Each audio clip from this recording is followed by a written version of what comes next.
लोकसभा चुनाव के छठे चरण के लिए कल मतदान होगा। 8 राज्यों की 58 सीटों पर कल मतदान है।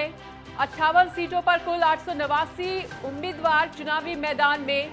यूपी की 14 सीटों पर कल डाले जाएंगे वोट। यूपी में कुल 162 प्रत्याशी आजमा रहे हैं अपनी किस्मत। सुल्तानपुर, प्रतापगढ़, फूलपुर और इलाहाबाद सीट पर चुनाव। अंबेडकर नगर, श्रावस्ती, डुमरियागंज और बस्ती सीट पर मतदान। संत कबीर नगर, लालगंज और आजमगढ़ सीट पर भी मतदान कल होगा। जौनपुर, मछली शहर और भदोही सीट पर भी कल मतदान है। चुनाव आयोग ने मतदान को लेकर तैयारियां पूरी कर ली हैं। मतदान स्थलों पर सुरक्षा के पुख्ता इंतजाम। गर्मी को देखते हुए मतदान स्थलों पर खास इंतजाम किए गए हैं। तो आपको बता दें कि लोग बड़ी खबर के साथ आपको अपडेट करा रहे हैं कि कल छठे चरण का मतदान होगा और यूपी में कुल 162 प्रत्याशी अपनी किस्मत का फैसला करेंगे कल, और जनता उनकी किस्मत का फैसला करेगी। उनकी किस्मत कल ईवीएम में कैद होगी। अलग अलग जिलों से अलग अलग अपडेट देने के लिए हमारे साथ कुछ सहयोगी भी जुड़ चुके हैं। आपको बता दें कि Raghavendra Pratap Singh UP state head हमारे साथ जुड़ चुके हैं प्रयागराज से, राघवेंद्र मिश्रा, देवानंद हमारे साथ प्रतापगढ़ से, और साथ ही साथ आजमगढ़ से हमारे साथ राम अवतार उपाध्याय जुड़ चुके हैं।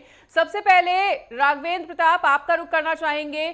कल यूपी में तमाम जो दिग्गज हैं उनकी साख दांव पर लगी है। ऐसे में अगर हाई प्रोफाइल सीटों की बात कर ली जाए तो आजमगढ़, प्रतापगढ़, ये सब ऐसी सीटें हैं जिन पर सभी की पैनी निगाहें टिकी हुई हैं। तो छठे चरण के लिए तमाम सियासी दलों की तैयारियों को लेकर क्या कुछ कहना चाहेंगे?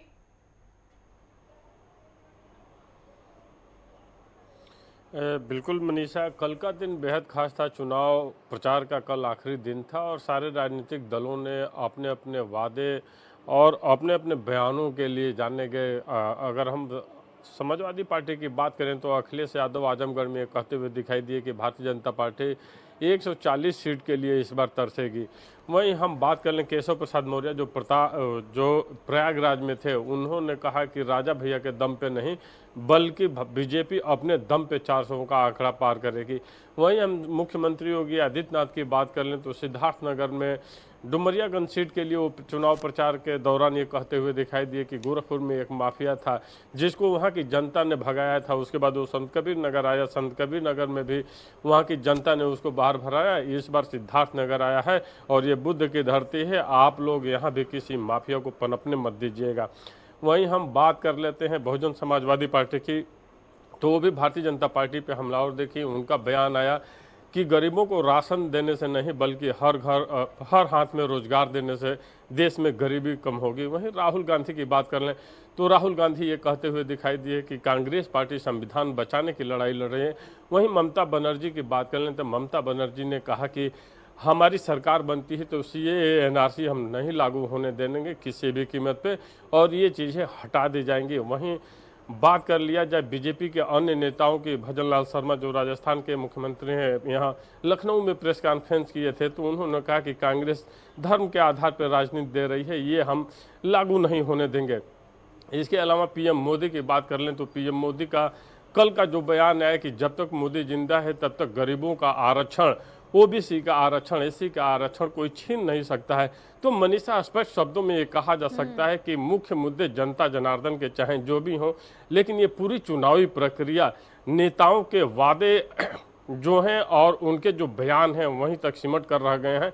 कोई संविधान बचाने की लड़ाई लड़ रहा है, कोई आरक्षण बचाने की लड़ाई लड़ रहा है, तो कोई लोकतंत्र बचाने की लड़ाई लड़ रहा है, तो कोई माफियाओं को दूर करने की बात कर रहा है। और प्रयागराज और आजमगढ़ की बात कर लें तो ये दोनों सीटें बेहद अहम हो जाती हैं क्योंकि समाजवादी पार्टी का पूरा कुनबा आजमगढ़ में कल दिखाई दिया और किसी भी तरह वो आजमगढ़ सीट को जीतना चाहते हैं जहाँ से धर्मेंद्र यादव इंडिया गठबंधन के प्रत्याशी हैं। वहीं प्रयागराज की बात कर लें तो प्रयागराज से चूंकि रीता बहुगुणा जोशी का इस बार टिकट काट दिया गया था, पंकज त्रिपाठी को वहां टिकट दिया गया और ऐसे में ऐसा माना गया कि अंदरूनी थोड़ा रीता बहुगुणा जोशी भी नाराज थी। वहीं नंद गोपाल गुप्ता नंदी जो भारतीय जनता पार्टी के यूपी गवर्नमेंट में मिनिस्टर हैं, वो भी शायद अपनी पत्नी के लिए टिकट के लिए प्रयासरत थे, वो भी अंदर से नाराज थे। हालांकि भारतीय जनता पार्टी ने अपने सारे खांचों को ठीक करते हुए जिनकी नाराजगी थी उनको दूर करने के लिए प्रयागराज सीट को पुनः जीतने के इरादे से कल के चुनावी मैदान में देखिए। और चूंकि प्रयागराज एक ऐसा शहर है जो कुंभ नगरी के रूप में जाना जाता है, और जिस तरह से वहाँ 2017 के बाद से सीएम योगी द्वारा विकास कार्य किए गए हैं, चाहे हम सड़कों की बात कर लें, नदियों के सफाई की बात कर लें, लॉ एंड ऑर्डर को लेकर, चूंकि प्रयागराज जो शहर है जहाँ पे माफिया अतीक अहमद और अशरफ का बोलबाला रहता था, अब उनके मरने के बाद से ये पहला लोकसभा का चुनाव है। तो ये भी देखना होगा कि अपराधियों के सफाई के बाद से प्रयागराज में जो चुनाव हो रहा है वहाँ की जनता का मूड क्या है। आजमगढ़ और प्रयागराज ये दोनों सीटें बेहद अहम हैं, लेकिन कल केशव प्रसाद मौर्य ने जिस तरह से प्रयागराज में बोला कि हम राजा भैया के बदौलत नहीं बल्कि बीजेपी अपने दम पे ये सीट जीतेगी। अब देखना होगा कि आखिर इन सीटों पे जीतता कौन है। लेकिन बात अगर 14 सीटों की कर लें तो चाहे श्रावस्ती हो या अम्बेडकर नगर हो, लालगंज हो या आजमगढ़ हो, इन सीटों पे लड़ाई है। जौनपुर में भी लड़ाई है, लेकिन भारतीय जनता पार्टी का पलड़ा पिछली बार की तुलना में और ज़्यादा भारी दिखाई दे रहा है। नतीजे 4 जून को आएंगे, उस समय पता चलेगा आखिर बाजी कौन मारता है। लेकिन कल का जो दिन था वो पूरा बयान और नेताओं के वादों पे ही सिमटता हुआ नजर आया। बिल्कुल राघवेंद्र, लौटेंगे आपके पास। आजमगढ़ से राम अवतार उपाध्याय का रुख करना चाहेंगे। राम अवतार, तो जैसा कि अभी आपने हमारे यूपी स्टेट हेड की भी बात सुनी है, लगातार अगर आजमगढ़ सीट की बात की जाए तो जोर आजमाइश तमाम सियासी दलों द्वारा यहां पर की गई इस सीट को फतेह करने के लिए। ऐसे में अब यह सीट पूरी तरह से नाक और साख की लड़ाई बन चुकी है। जनता का सियासी मूड क्या कुछ कहता हुआ, कल जिस तरह से एक बड़ा वीवीआईपी मोमेंट वहां पर देखने को मिला, उसके बाद जनता पर उसका क्या कुछ प्रभाव देख पा रहे हैं? बिल्कुल मनीषा जी, आपको बता दें कि आजमगढ़ उत्तर प्रदेश की हॉट सीट में मानी जाती है, कारण कि ये अखिलेश यादव की अपनी एक कह दीजिए कि अपना गढ़ कहा जाता है। यहाँ मुलायम सिंह यादव यहाँ पे सांसद रह चुके हैं, अखिलेश यादव सांसद रह चुके हैं, तो इसलिए आजमगढ़ अहम है पूरे इस लोकसभा के चुनाव में। उत्तर प्रदेश की अगर 80 सीटों की बात करें तो आजमगढ़ अहम है, क्योंकि अखिलेश यादव को पूरा कॉन्फिडेंस है कि ये हमारी पुरानी सीट है। लेकिन 22 के चुनाव के बाद 22 में जो उपचुनाव हुआ और धर्मेंद्र यादव को हार मिली थी, इसके बाद से कहीं न कहीं अखिलेश यादव की जो चिंता थी वो बढ़ गई थी। इसे लेकर के पूरी तरह से समाजवादी पार्टी के सपा सुप्रीमो अखिलेश यादव ने पूरी ताकत लगा दी थी। और यहाँ पर आजमगढ़ जीतने के लिए कल वीआईपी मूवमेंट और रोड शो भी चला था धर्मेंद्र यादव का। तो वही भारतीय जनता पार्टी की अगर हम बात करते हैं तो अपर्णा यादव और मध्य प्रदेश के मुख्यमंत्री यहाँ पर आकर के उन्होंने जनता का जहाँ अपील की और साथ में लोगों से कहा कि अब आजमगढ़ विकास के नाम पर आप वोट दें। तो वही फिल्मी सितारे की बात करते हैं अगर, तो यहाँ फिल्मी स्टार पूरी तरह से जमे हुए थे। यानी आजमगढ़ में कल काफी वीआईपी मूवमेंट था। लेकिन एक बात आपको बता दूं मनीषा जी कि आजमगढ़ में जो इस बार के चुनाव हैं वो काफी अहम है, कारण कि शाह आलम गुड्डू जमाली जो विधान परिषद सदस्य हैं समाजवादी पार्टी से, कहीं न कहीं समाजवादी पार्टी अब इन्हें एक तो आजमगढ़ जीतने के लिए प्रयोग कर रही है, दूसरा एक मुस्लिम चेहरे के रूप में भी प्रेजेंट करना चाहती है। लेकिन शाह आलम गुड्डू जमाली कितना वोट दिला पाते हैं? अगर आजमगढ़ में धर्मेंद्र यादव की जीत होती है मनीषा जी, तो कहीं न कहीं शाह आलम गुड्डू जमाली का कद बढ़ सकता है, कारण कि शाह आलम गुड्डू जमाली अगली बार 2,62,000 वोट पाए थे। तो लेकिन इस बार ये ऐसी चीजें नहीं है जितना इन लोगों को अपने आप कॉन्फिडेंस है। अगर बहुजन समाज पार्टी के मतदाता, जो मायावती के मतदाता हैं, जो बहुजन समाजवादी पार्टी के मतदाता हैं, अगर उनका मतदान बसपा पर हुआ तो शाह आलम गुड्डू जमाली का जो वादा है और जो उनका र्यूमर फैलाया जा रहा है, जिस तरह से समाजवादी पार्टी प्रेजेंट कर रही है, उस तरह से नहीं रिजल्ट आने वाले हैं। कारण कि जैसा कि जनता का मूड हमने भी पूरी आजमगढ़ में लगातार जब से आचार संहिता लागू हुई तब से हमने खंगाला था, तो दलितों का वोट जो है अभी शांत चल रहा है। और दलित अगर बहुजन समाजवादी पार्टी पर अगर मतदान करते हैं तो समाजवादी पार्टी के लिए साइकिल की रफ्तार काफी धीमी हो सकती है और कमल खिल सकता है, कारण कि मोदी की गारंटी जो है वो कहीं न कहीं दलित बस्तियों में काफी देखने को मिल रही है। कारण कि मोदी जी ने सबका साथ सबका विकास की बात करते हुए जो दलित वर्ग में, चाहे शौचालय की बात कर ले, चाहे आवास की बात कर ले, चाहे राशन की बात कर ले, चाहे सुरक्षा की बात कर ले, हर तरफ से अगर देखा जाए तो कहीं न कहीं ये सुविधा आम जनता को मिल रहा है। मनीषा जी, 4 अखिलेश की रैलियां जैसे कि प्रयागराज, संत कबीर नगर, फूलपुर और आजमगढ़ में जिस तरह से भगदड़ उत्पात मचाया गया था, उसे लेकर के भी कई सवाल खड़े हो रहे हैं।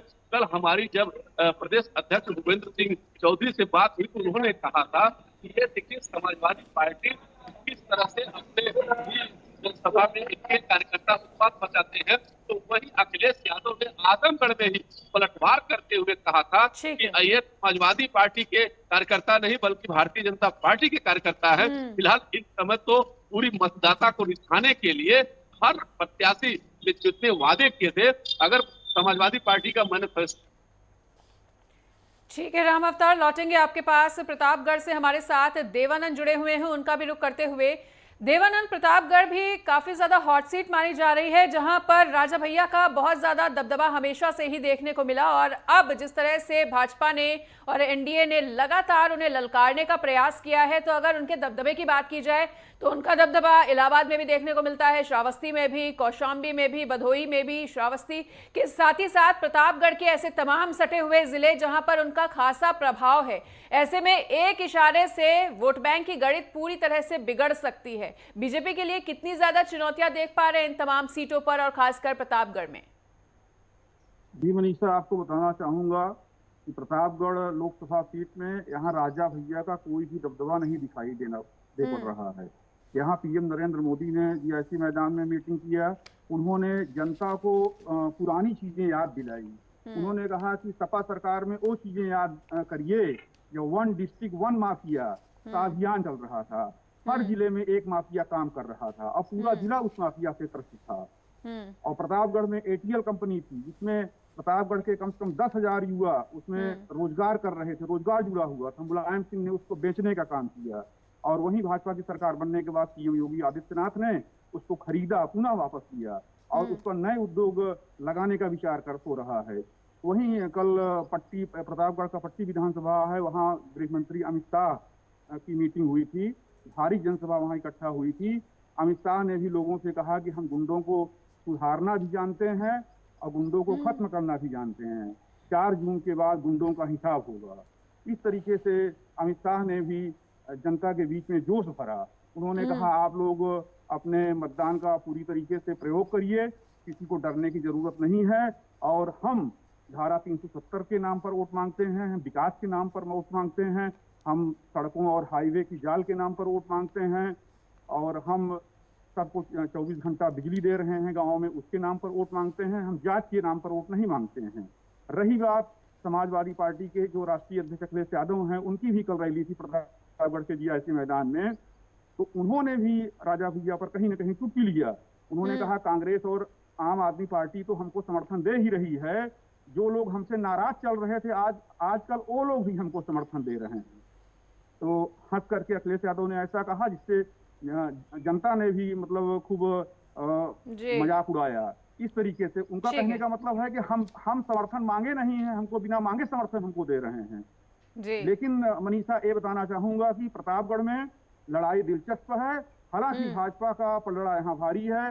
संगम लाल गुप्ता जो भी हैं वो भी व्यापारी वर्ग से जुड़े हुए हैं, पूरा व्यापारी वर्ग उनके साथ में है और प्रतापगढ़ में काफी विकास किया है। जी मनीषा। ठीक है देवानंद, लौटेंगे आपके पास। हमारे साथ प्रयागराज से राघवेंद्र मिश्रा भी जुड़े हुए हैं, उनका एक बार फिर से रुख कर लेते हैं। राघवेंद्र, अगर प्रयागराज सीट की बात की जाए तो यहाँ पर भी काफी ज्यादा दिलचस्प लड़ाई देखने को मिलने वाली है और अगर संत समाज के लोगों की बात करें तो वहां पर पहले से ही भाजपा का दबदबा है। ऐसे में इस सीट पर विपक्ष के लिए कितनी बड़ी चुनौती देख पा रहे हैं?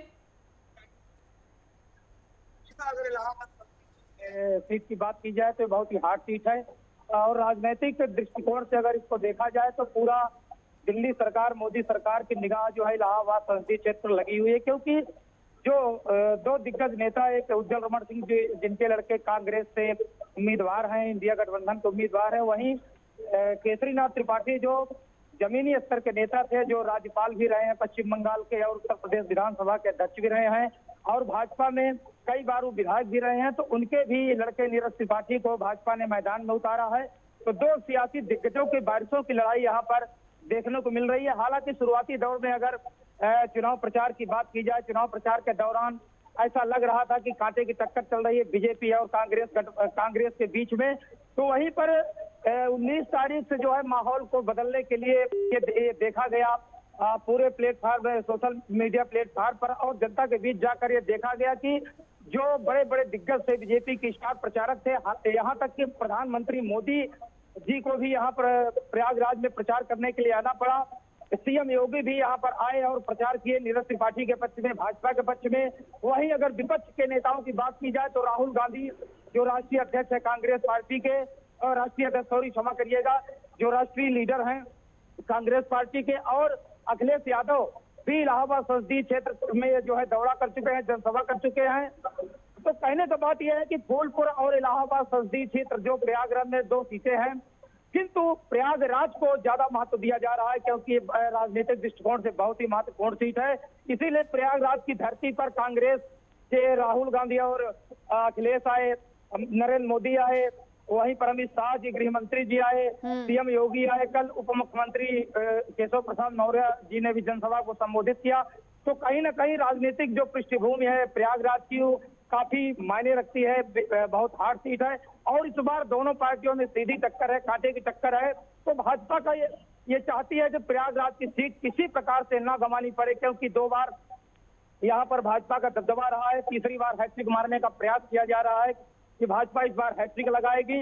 वहीं रेवती रमन के लड़के जो उज्जवल रमन है, इंडिया गठबंधन से उनको जो है समर्थन मिला है, वो भी पूरा जोर शोर लगा रहे हैं कि इलाहाबाद संसदीय क्षेत्र जो है गठबंधन के खाते में आए, क्योंकि उनके पिताजी 2 बार यहाँ पर सांसद रहे हैं, इलाहाबाद संसदीय क्षेत्र से 8 बार विधायक रहे हैं, उज्जवल रमन सिंह जो सत्ता के मंत्री भी रहे हैं।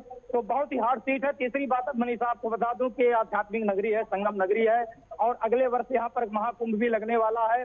तीसरी बात यहाँ पर जो माफिया थे अतीक अहमद और अशरफ, उनके खात्मे के बाद यहाँ की पब्लिक गुंडा राज और माफियागिरी को खत्म करने के प्रयास कर रही है। तो जनता का सीधा रुझान जो है सरकार के प्रति है, विकास के मुद्दों को भी सरकार देख रही है, जनता देख रही है। यहाँ महाकुंभ की स्थिति जो अगले साल होने वाली उसकी भी तैयारियां हो रही। तो राजनीतिक अगर दृष्टिकोण से देखा जाए तो इलाहाबाद की सीट बहुत ही महत्वपूर्ण है, क्योंकि यहाँ पर बीपी सिंह जो प्रधानमंत्री हुए थे, लाल बहादुर शास्त्री भी इसी संसदीय क्षेत्र से जीते थे। तो पुरानी अगर राजनीतिक बात की जाए इस सीट के लिए तो बहुत ही अहम है और बहुत ही खास है। दूसरी बात आपसे कहना चाहूंगा, फूलपुर संसदीय क्षेत्र जो प्रयागराज की दूसरी संसदीय क्षेत्र है, वहां पर प्रवीण पटेल को जो है बीजेपी ने उतारा है। वो भी सीट पिछली बार बीजेपी की केसरी देवी पटेल वहां से सांसद चुनी गई थी। इस बार हालांकि उनका टिकट जो है नहीं दिया गया है, उनको संगठन की जिम्मेदारी दी गई है, क्योंकि कारण यह है कि जो फूलपुर के मतदाता है वो पटेल बाहुल वहां पर क्षेत्र है। 11 लाख मतदाता है, 11 लाख में जो है पटेल वर्ग वहां पर ज्यादा है। जी ठीक है राघवेंद्र मिश्रा, लौटेंगे आपके पास एक बार फिर से राघवेंद्र प्रताप का रुख करते हुए। राघवेंद्र, तो जैसा कि अभी आपने कुछ देर पहले हमारे सहयोगी देवानंद की बातों को सुना जो कि प्रतापगढ़ से हमारे साथ जुड़े हुए हैं, इनकी बातों से आप कितना इत्तेफाक रखते हैं? जैसा कि इन्होंने साफ तौर पर कहा है कि प्रतापगढ़ में भाजपा का पलड़ा इस बार कहीं ना कहीं भारी है, लेकिन फिर भी भाजपा द्वारा, एनडीए द्वारा जिस तरह से लगातार राजा भैया को ललकारा जा रहा है, ऐसे में राजा भैया किस हद तक नुकसान पहुंचा सकते हैं? क्योंकि ये तो हम सभी जानते हैं कि लगातार उनका श्रावस्ती में और उससे आसपास के जिलों में, कौशाम्बी में, इलाहाबाद में खासा प्रभाव है। तो ऐसे में अगर आगामी राजनीति के लिहाज से भी देखा जाए तो राजा भैया को खफा करना बीजेपी के लिए कितना बड़ा डेंट साबित हो सकता है, कितनी बड़ी चुनौती साबित हो सकती है?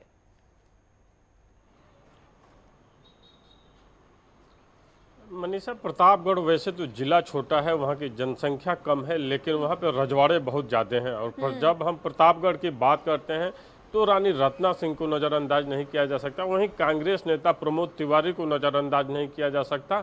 और बात जब राजा भैया की होती है तो राजा भैया वो नेता हैं जो प्रतापगढ़ में अगर कम अपनी पहुंच रखते हो तो अन्य जिलों की बात कर लें, कौशाम्बी की या प्रतापगढ़ की, तो वहां अपनी पहुंच बहुत ज़्यादा रखते हैं। राजा भैया चूंकि कुंडा से विधायक बनते हैं, 6 बार निर्दलीय विधायक बने थे, और कुंडा का पूरा समीकरण जो है 10,000 केवल ठाकुर मतदाता हैं, शेष लाखों की संख्या में अदर जातियां हैं, ओबीसी हैं, एसी हैं और मुस्लिम हैं, और हर जाति धर्म के लोग राजा भैया को अपना वोट देते हैं और बार बार उनको जीत दिलाते हैं। बात अगर प्रतापगढ़ की जाए तो उसके साथ साथ कौशाम्बी को समझना होगा। कौशाम्बी जो लोकसभा है, कुंडा जो विधानसभा है, उसकी कुंडा और बाबागंज, ये 2 क्षेत्रों के मिला करके वहाँ पे 2 क्षेत्रों को मिला करके कौशाम्बी की लोकसभा सीट बनी है और कौशाम्बी से विनोद सोनकर लड़ रहे हैं और विनोद सोनकर से राजा भैया की अदावतें हैं। अंदरूनी राजा भैया नहीं पसंद करते उनको और आपस में उन लोगों का मनमुटाव चलता है। अब थोड़ा सा हम पीछे ले जाएंगे आपको। जब यहाँ पे राज्यसभा का चुनाव चल रहा था और वहाँ पे क्रॉस वोटिंग जब राजा भैया के ने भी की थी और इसके अलावा अन्य जो समाजवादी पार्टी के नेता थे, चाहे राकेश प्रताप सिंह थे, राकेश पांडे थे, मनोज पांडे थे, इन लोगों ने जब क्रॉस वोटिंग की थी तो ऐसा माना जाता है, ये जानकारी भी मिल रही है कि उसी समय तय हो गया था कि आप वोट दिलाइए और अपना भी वोट दीजिए, अपने पार्टी का वोट दिलाइए और हम कौशाम्बी की जो लोकसभा सीट है वो आपके खाते में देंगे। लेकिन जब लोकसभा का चुनाव नजदीक आया तो ऐसा नहीं हुआ। राजा भैया के नाराजगी के पीछे का कारण यही है।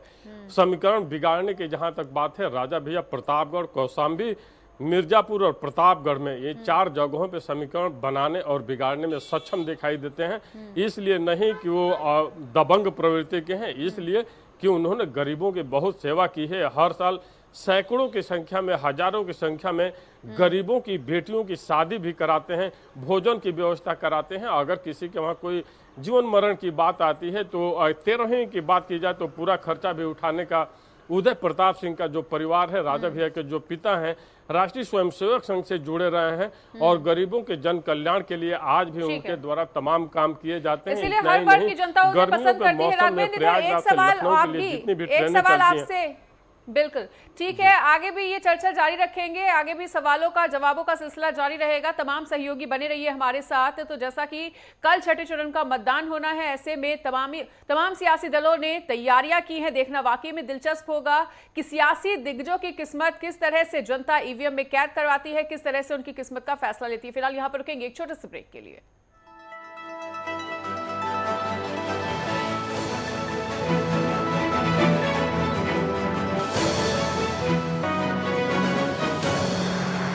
तो ब्रेक के बाद स्वागत है। और जैसा कि लगातार चर्चा चल रही है कि लोकसभा चुनाव के छठे चरण के लिए कल मतदान है, तो एक बार फिर से इसी बड़ी खबर से आपको अपडेट करा देते हैं। 8 राज्यों के 58 सीटों पर कल मतदान है और 58 सीटों पर कुल 889 उम्मीदवार चुनावी मैदान में अपनी किस्मत आजमा रहे हैं।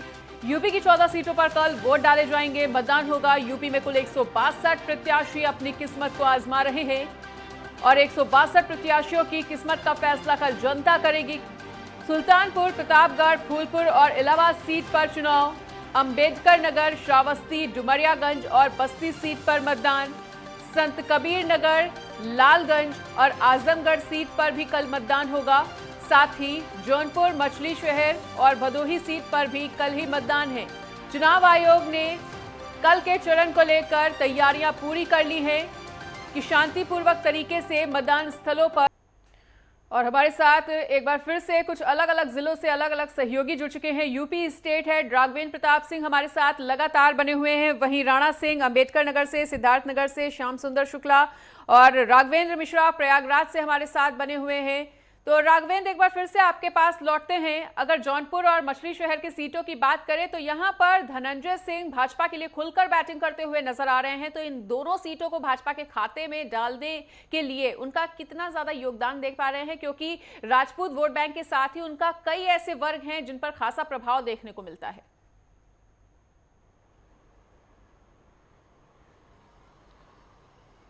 मनीषा, अगर बात हम मछली शहर और जौनपुर की करें तो इसके साथ एक चीज़ को समझना होगा कि इस जो भी दबंग प्रवृत्ति का नेता होता है, वो चाहे धनंजय सिंह हो या राजा भैया हो या अभय सिंह हो या जैसे पूर्व समय में मुख्तार थे या अतीक थे, इस तरह के जो नेता होते हैं वो गरीबों के जन कल्याण के लिए बहुत ढेर सारे काम करते हैं, उनके हर ज़रूरत पे खरे उतरते हैं।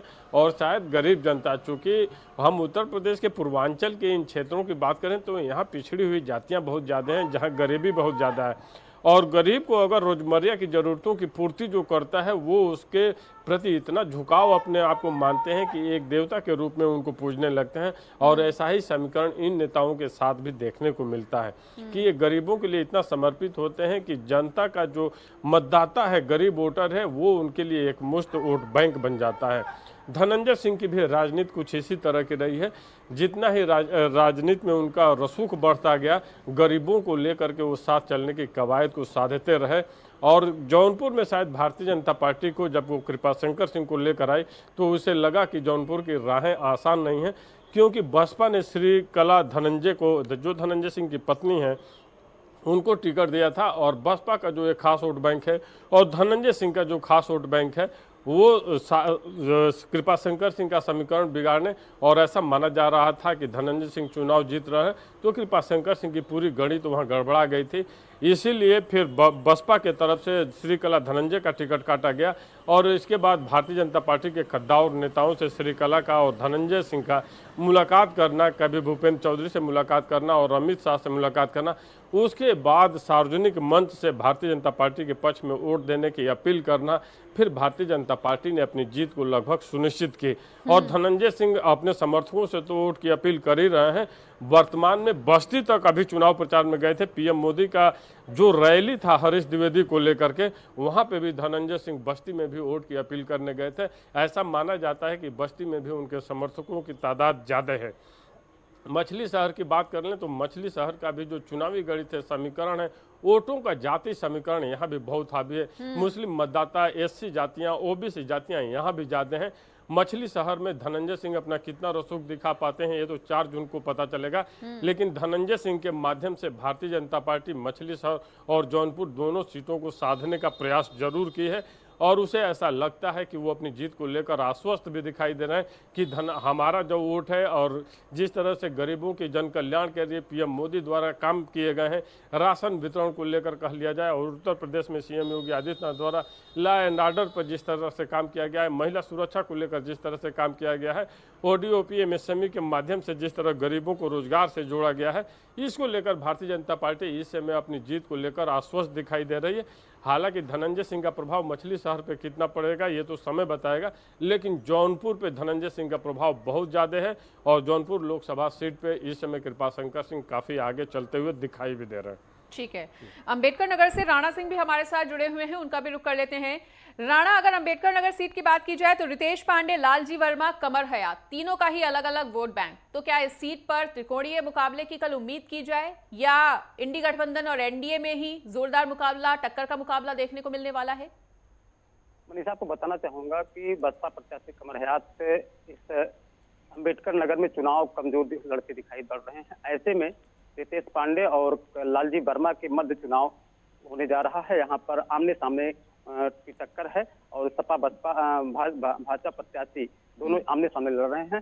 कहना के मतलब है दलित वोट तो जरूर यहाँ अधिक है, परंतु बसपा प्रत्याशी कमर हयात अपने चुनाव को खड़ा नहीं कर पाना उनके लिए कमजोर साबित हुआ है। इस चुनाव में जहां तक बसपा की बात करें, बसपा का वोट बैंक होने के बाद भी बसपा प्रत्याशी अपने आप को फिर चुनाव में मैदान में खड़ा न कर पाना उनके लिए खामियाजा भुगतने के लिए वो तैयार रहे 4 जून को। और बसपा का ये गणित अब कहीं न कहीं सपा और भाजपा के लिए अच्छी खबर होगी कि वो अपने पक्ष में बसपा के मतदाताओं को रिझा ले जाते हैं। जी मनीषा। ठीक है, सिद्धार्थनगर से हमारे साथ श्याम सुंदर शुक्ला जुड़े हुए हैं, उनका भी रुख कर लेते हैं। श्याम सुंदर, डुमरियागंज सीट भी हाई प्रोफाइल सीटों में से एक है, काफी चर्चित सीटों में से एक है, सभी की पैनी निगाहें इस पर भी टिकी हुई हैं। और अगर इस सीट पर बात की जाए तो जगदम्बिका पाल का रसूख काफी दिनों से, काफी लंबे समय से देखने को मिलता है यहाँ की क्षेत्रीय जनता पर। तो ऐसे में यहाँ के मुकाबले को किस तरह से देखा जाए, समझा जाए, और बसपा की भूमिका को लेकर क्या कुछ कहना चाहेंगे? क्या बसपा इस क्षेत्र में किसी तरह के त्रिकोणीय मुकाबले पर फोकस करती हुई? जी मनीषा, आपको बताना चाहेंगे कि अगर हम डुमरियागंज लोकसभा की बात करें तो कहीं ना कहीं जगदम्बिका पाल भाजपा में 10 साल से सांसद रहे हैं और उनका ये तीसरा बार भाजपा प्रत्याशी वो भाजपा ने प्रत्याशी बनाया है। तो कहीं ना कहीं जगदम्बिका पाल का रसूख तो यहाँ से रहा ही है। जबकि और यही अगर हम बात कर लें कि इंडिया गठबंधन के जो सपा प्रत्याशी हैं जीत शंकर को कुशल तिवारी, वो भी कहीं ना कहीं मैदान में पूरी तरह से लड़े। लेकिन यही बसपा की अगर हम बात करते हैं तो बसपा दूर दूर तक नजर नहीं आती, क्योंकि जिस तरीके से नामांकन जब से बसपा ने की है, कोई जनसभाएं नहीं की है, जो क्षेत्रों में जाकर जनता के बीच नहीं की है, तो कहीं ना कहीं बसपा पूरी तरह से क्षेत्रों से बाहर नजर आती है। सीधी टक्कर इंडिया गठबंधन सपा प्रत्याशी शंकर कुशल तिवारी और भाजपा प्रत्याशी जगदम्बिका पाल के बीच देखी जा रही है कि दोनों प्रत्याशी की सीधे टक्कर देखने को मिल रही है। जी बिल्कुल। और प्रयागराज से हमारे साथ लगातार राघवेंद्र मिश्रा बने हुए हैं, तो उनका एक बार फिर से रुख कर लेते हैं। अगर राघवेंद्र, इलाहाबाद सीट की बात की जाए तो यहां पर भी अभी कुछ देर पहले हमने अपने यूपी स्टेट हेड से एक जिक्र किया था कि राजा भैया का जो दबाव है, जो दबदबा है, वो इस सीट पर भी खासा तौर पर देखने को मिलता है। यहाँ की जनता को भी काफी ज्यादा वो प्रिय हैं। तो क्या आपको लगता है कि उनके एक इशारे से इलाहाबाद सीट के भी हजारों जो मतदाता हैं वो प्रभावित हो सकते हैं? वोट बैंक जो मजबूत है भाजपा के लिए, वो कहीं ना कहीं कमजोर पड़ सकता है? जनता को समझाने के लिए, जहां तक हमारे बड़े साथी राघवेंद्र प्रताप सिंह जी ने बात की राजा के कुंडा भैया की, कि उनका दबदबा है, तो कहने का तात्पर्य है कि राजा चाहे जो भी हो, राजतंत्र हो या लोकतंत्र हो, राजा का दबदबा हमेशा रहता है। हालांकि लोकतंत्र है, किंतु राजतंत्र की जो एक छवि है वो सदियों तक मिटती नहीं है। कुंडा में राजा भैया का दबदबा प्रतापगढ़, इलाहाबाद, कौशाम्बी और आसपास के अन्य जनपदों तक तो है ही। दूसरी बात मैं कर दूं कि वहां से राजा भैया के जो खिलाफ जो है अनुप्रिया पटेल जी बोली है, उसका खामियाजा तो चुनाव में देखने को मिलेगा या नहीं मिलेगा, तो वोटर के मन की बात है। दूसरी बात, शंकरगढ़ के भी एक राजा है, राजा महेंद्र प्रताप सिंह। राजा महेंद्र प्रताप सिंह ने खुलेआम जो है भाजपा का समर्थन किया है।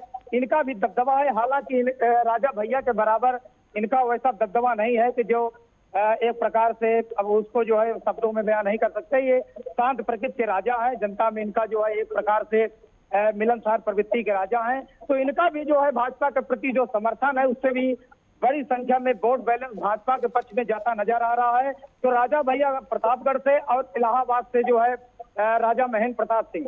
राजा भैया ने तो अभी पूरी तरह से खुल के जो है समर्थन नहीं दिया है कांग्रेस गठबंधन को। जो है अपनी बातों से कह रहे हैं कि जनता जिसका मूड को हम, क्योंकि हमने कोई प्रत्याशी नहीं खड़ा किया है जनसत्ता दल का, तो जो आम मतदाता है, जो आम पब्लिक है, वो जिसको चाहे वोटिंग करें। और राजा महेंद्र प्रताप सिंह जो प्रयागराज के शंकरगढ़ के राजा हैं, खुलेआम मंच पर योगी आदित्यनाथ के साथ और कल UP deputy CM Keshav Prasad Maurya के साथ आए थे। उन्होंने खुलेआम भाजपा का समर्थन किया। उन्होंने कहा भी कि भाजपा और योगी सरकार, मोदी सरकार लगातार विकास के पथ पर चल रही है, इसलिए भाजपा को वोटिंग करिए। तो रही राजा भैया की बात, उनके दबदबा की बात की इलाहाबाद सीट पर उनका प्रभाव कितना पड़ता है, कितना नहीं पड़ता है। तो इलाहाबाद संसदीय क्षेत्र की बात बता दे, अपने दर्शकों को बता दें मनीषा। इलाहाबाद संसदीय क्षेत्र जो है बहुत ही हार्ड सीट है। यहाँ का मतदाता पूरी तरह से जागरूक है। अनुप्रिया के वक्तव्य और राजा भैया के वक्तव्य में जो भी असमानता हो, एकरूपता हो या विषमता हो, उसको लेकर जनता के ऊपर किसी प्रकार का कोई प्रभाव नहीं पड़ रहा है।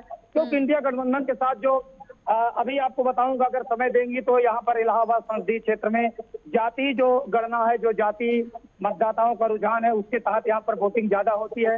विकास के मुद्दे तो है ही, क्योंकि पढ़ा लिखा वर्ग, शिक्षित समाज जो है विकास के मुद्दों को ज्यादा देखता है।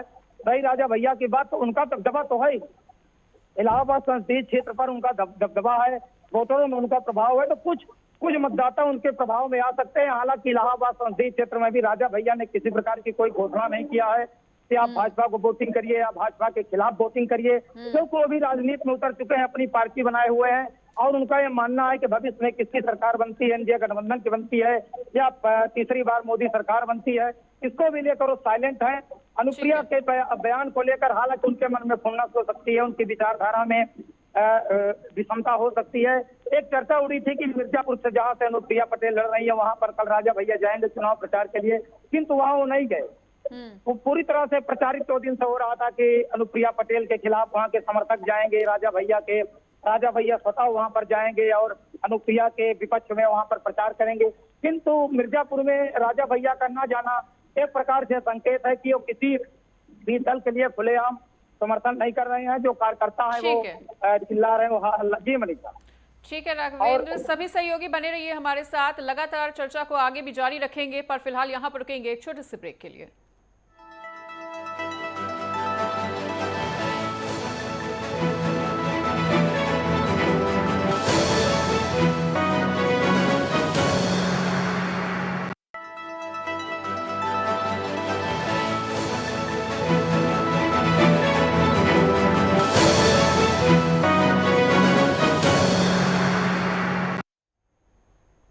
तो ब्रेक के बाद स्वागत है। जैसा कि लगातार इस बात को लेकर चर्चा चल रही है कि कल छठे चरण का मतदान है। ऐसे में 8 राज्यों की 58 सीटों पर मतदान होगा। 58 सीटों पर 889 उम्मीदवार चुनावी मैदान में हैं और बात चल रही है यूपी की उन 14 सीटों की जहां पर कल वोट डाले जाएंगे और 162 प्रत्याशियों का किस्मत का फैसला कल जनता करेगी। अलग अलग जिलों से अलग अलग सहयोगी भी हमारे साथ जुड़े हुए हैं। साथ ही यूपी स्टेट हेड राघवेंद्र भी लगातार बने हुए हैं हमारे साथ। उन्हीं का एक बार फिर से रुख करते हुए, तो राघवेंद्र, जैसा कि तमाम सहयोगियों की बातों को सुन रहे हैं, एक बार फिर से आजमगढ़ की सीट की बात कर ली जाए, जो कि सबसे ज्यादा हाई प्रोफाइल सीट इस बार की मानी जा रही है। और अगर यहां पर हम अखिलेश यादव की पीडीएफ फॉर्मूले की बात की जाए तो कल उनके पीडीएफ फॉर्मूले की भी कहीं ना कहीं अग्नि परीक्षा होती हुई जरूर नजर आएगी। और जिन सीटों पर कल मतदान हो रहा है उनमें से ज्यादातर प्रभाव मतलब पिछड़ी जाति को लेकर है। तो किस तरह से इस अग्नि परीक्षा को देखा जाए छठे चरण में?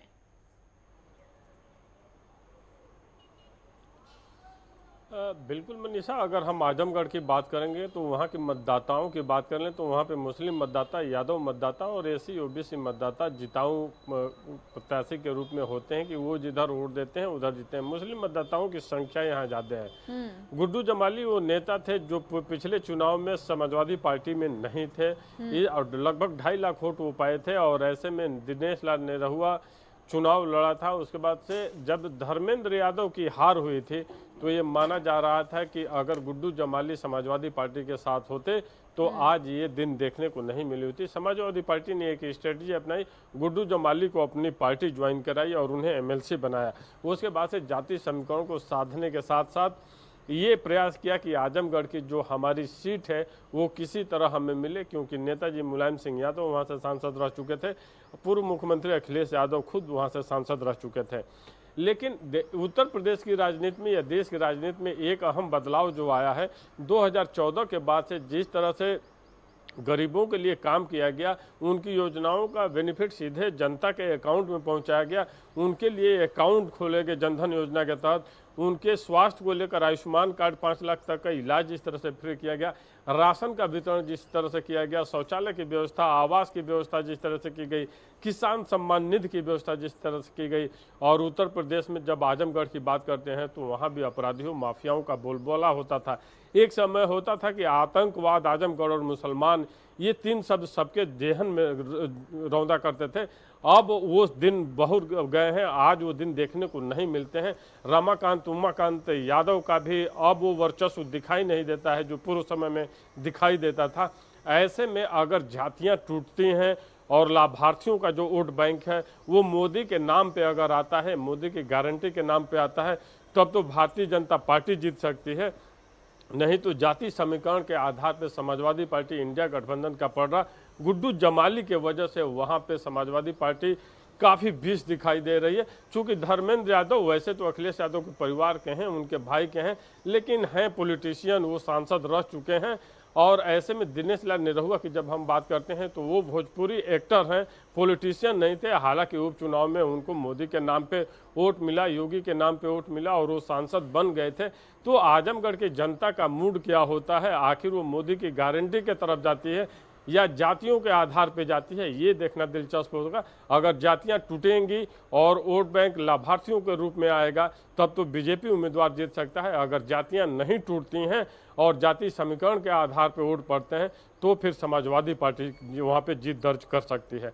अब अगर बात हम कर लें प्रयागराज की, अभी बात हो रही थी, प्रयागराज में समीकरण इस बार अलग है, इसलिए कि रेवती रमण सिंह समाजवादी पार्टी के पुराने नेता हैं। उनके बेटे उज्जवल रमण सिंह जो समाजवादी पार्टी से विधायक भी थे, उनको कांग्रेस ज्वाइन कराया गया और इस बार वो कांग्रेस से इंडिया गठबंधन से प्रत्याशी हैं लोकसभा के। और ऐसा माना जाता है कि यमुना पार में रेवती रमण का तूती बोलता है, वहां पे उनके वोटों की संख्या बहुत ज्यादा है, इसलिए लगातार विधायकी उनके पास चली आ रही थी। और इस बार भारतीय जनता पार्टी नीरज त्रिपाठी को, जिनको अपना लोकसभा का प्रत्याशी बनाया है, वो पॉलिटिशियन नहीं है। तो ऐसे में देखना होगा कि वहाँ की जो जनता है, जो विकास, सुशासन और माफियाओं से मुक्ति है, उस पर अपना वोटिंग करती है या जातियों पे जाती है। अगर जातियों पे जाएगी, जातियों के हिसाब से अगर समीकरण देखेंगे तो रेवती रमण का पलड़ा भारी दिखाई दे रहा है, क्योंकि भारतीय जनता पार्टी में ऐसा माना जा रहा है कि कुछ अंदरूनी एक खींचतान भी है नंदी को लेकर के, रीता बहुगुणा जोशी को लेकर के। इन लोगों की नाराजगी है कि हम लोगों के चाहने वालों को या हमको टिकट नहीं दिया गया। ऐसे में रघुराज प्रताप सिंह उर्फ राजा भैया की अगर नाराजगी प्रयागराज में भी देखने को मिल सकती है, तो अगर वो नाराजगी दिखेगी तो बीजेपी के लिए वो भी एक कठिन दौर होगा, क्योंकि वो एक बहुत बड़ी चुनौती हो जाएगा। क्योंकि ऐसा माना जाता है कि प्रयागराज में भी राजा भैया का दबदबा कुछ क्षेत्रों में है। ऐसे में अगर पूरे समीकरण को देखें तो इंडिया गठबंधन का प्रत्याशी प्रयागराज में पूरे मजबूती वोट से बैंक लड़ता को हुआ प्रभावित दिखाई कर दे रहा सकता है। बिल्कुल ठीक है।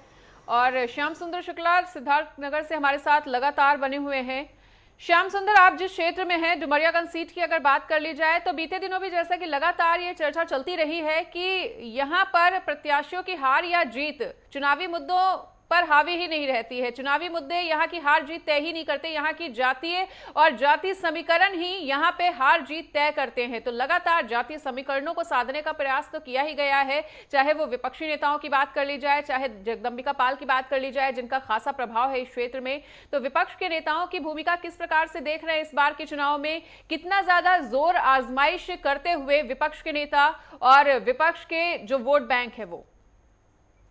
जी, आपको बता दें कि जिस तरीके हम डुमरियागंज लोकसभा की बात कर ले, तो जिस तरीके से चुनाव में कहीं ना कहीं डुमरियागंज सीट पर जातीय समीकरण हावी रहा। पहले की सरकारों में जिस तरीके से चुनाव हुए हैं, तो यहाँ पर विकास का कोई मुद्दा नहीं रहता था, खाली जातीय समीकरण पर ही चुनाव, यहाँ पर हार और जीत का फैसला होता था। लेकिन जब से उत्तर प्रदेश में योगी सरकार आई है और कार्य करके यहाँ पर विकास कार्य किए गए हैं, कहीं ना कहीं अब विकास भी लोग, डुमरिया की जनता विकास के नाम पर भी वोट करने को देख रही है। और जिस तरीके से जातीय अगर समीकरण की अगर हम बात कर लें, तो डुमरिया में विपक्ष कहीं ना कहीं जातीय समीकरण में पूरी तरह से लगा है कि जिस तरीके से पिछले चुनाव का रिकॉर्ड रहा है कि डुमरियागंज सीट जातीय समीकरण पर लगा है, तो कहीं ना कहीं जात जो समीकरण है उसको भी लुभाने में लगा। कहीं ना कहीं जिस तरीके से बसपा यहाँ से चुनाव पूरी तरह से नहीं जान बराबर के लड़ रही, क्योंकि सिर्फ जब से नामांकन की क्षेत्रों में नहीं जाती, तो जो ओबीसी यहाँ की एससी के वोटर है उसको भी लुभाने में लगातार विपक्ष लगी हुए है कि जिस तरीके से यहाँ के प्रचार प्रसार न करके कि कौन से कैंडिडेट है। लेकिन आपको बता दें कि गोरखपुर से आए नजीम मिर्जा बीएसपी के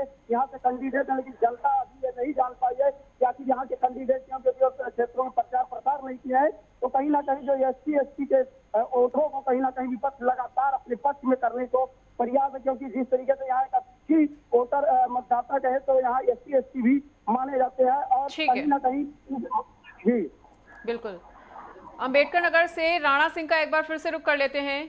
राणा, तो लगातार ये चर्चा चल रही है कि जिन सीटों पर जातियां ही हार जीत तय कर दी थी, वहां पर भी इस बार चुनावी मुद्दे हावी होते हुए जनता पर नजर आ रहे हैं। तो अगर ऐसे में अंबेडकर नगर की जनता की बात की जाए तो यहाँ पर जनता का सियासी मूड क्या कुछ कहता हुआ, किस तरह के मुद्दे यहाँ की जनता पर हावी होते हुए? मनीषा, बताना चाहेंगे कि अंबेडकर नगर हमेशा विपक्ष की राजनीति के तहत यहाँ पर लोग रहे। जैसे इस बार 22 में जब चुनाव हुआ तो यहाँ 5 विधानसभाओं पर समाजवादी पार्टी का कब्जा रहा है। जातिगत समीकरण बहुत हावी रहे हैं अंबेडकर नगर में। अंबेडकर नगर में जैसे बात करते हैं इंडिया गठबंधन की प्रत्याशी लालजी वर्मा के, तो उनके पास साथ में मुस्लिम, कुर्मी और यादव, ये 3 जातियां मजबूती के साथ खड़ी हुई। अगर हम बात करते हैं सरकारी योजनाओं के बारे में, सरकार की योजनाओं के बारे में, तो यहाँ पर पूर्वांचल एक्सप्रेस अंबेडकर नगर से गुजर रहा है, गोरखपुर लिंक एक्सप्रेस से गुजर रहा है। यहाँ औद्योगिकरण के लिए औद्योगिक कॉरिडोर बनाए जा रहे हैं।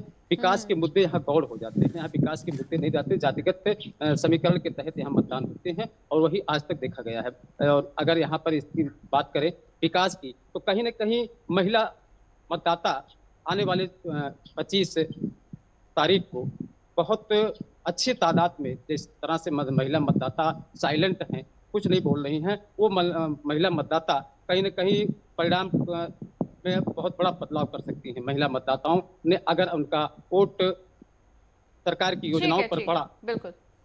राघवेंद्र मिश्रा, तो जैसा कि अभी आपने कुछ देर पहले हमारे यूपी स्टेट हेड की बातों को सुना है, उनका भी ये साफ तौर पर कहना था, जैसा कि आपने भी इस बात को लेकर जिक्र किया था कि राजा भैया कहीं ना कहीं प्रयागराज की जनता को और यहाँ के वोट बैंक को भी प्रभावित कर सकते हैं। लेकिन यहाँ के जनता पर किस तरह के चुनावी मुद्दे अभी हावी होते हुए नजर आ रहे हैं? क्या भाजपा के लिए किसी तरह की नाराजगी या भाजपा की राय इस सीट पर आसान होती हुई?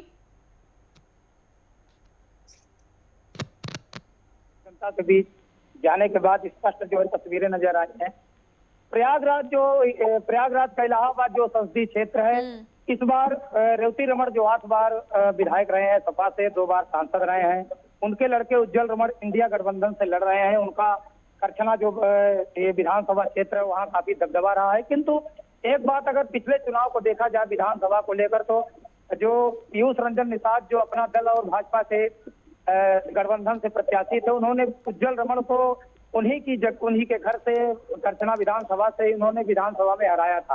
हालांकि इस बार स्थितियां दूसरी है। कांग्रेस और सपा का जो इंडिया गठबंधन है उसको अगर देखा जाए तो इस बार उज्जवल रमण पूरी तरह से लड़ रहे हैं, भाजपा से लड़ रहे हैं, काफी टक्कर दे रहे हैं। इसीलिए नरेंद्र मोदी की जनसभा इलाहाबाद संसदीय क्षेत्र में हुई, अमित शाह भी इलाहाबाद संसदीय क्षेत्र में आए, सीएम योगी आए, तो जो बड़े सियासी दिग्गज हैं, प्रधानमंत्री तक को अगर इलाहाबाद संसदीय क्षेत्र में जनसभा को संबोधित करना पड़ा तो इसके पीछे सीधा सा ये संदेश जाता रहा है कि उज्जवल रमण कड़ी टक्कर दे रहे हैं, इलाहाबाद सीट को बचाना है। किंतु अगर जातीय समीकरण की अगर हम बात करें तो यहाँ पर निषाद जो वोटर है कम से कम 2 लाख से ऊपर है। बिल्कुल समय की कमी के चलते फिलहाल अब इस चर्चा को आगे नहीं बढ़ाया जा सकता। तमाम सहयोगियों का हमारे साथ जुड़ने के लिए बहुत बहुत शुक्रिया। तो लगातार ये चर्चा चल रही थी कि यूपी की 14 सीटों पर कल वोट डाले जाएंगे और जो हॉट सीट्स बनी हुई हैं उसको लेकर तमाम अपडेट्स, तमाम जानकारी आपके साथ साझा करने का प्रयास किया गया। फिलहाल यहाँ पर रुकेंगे एक छोटे से ब्रेक के लिए। खबरों का सिलसिला लगातार जारी है।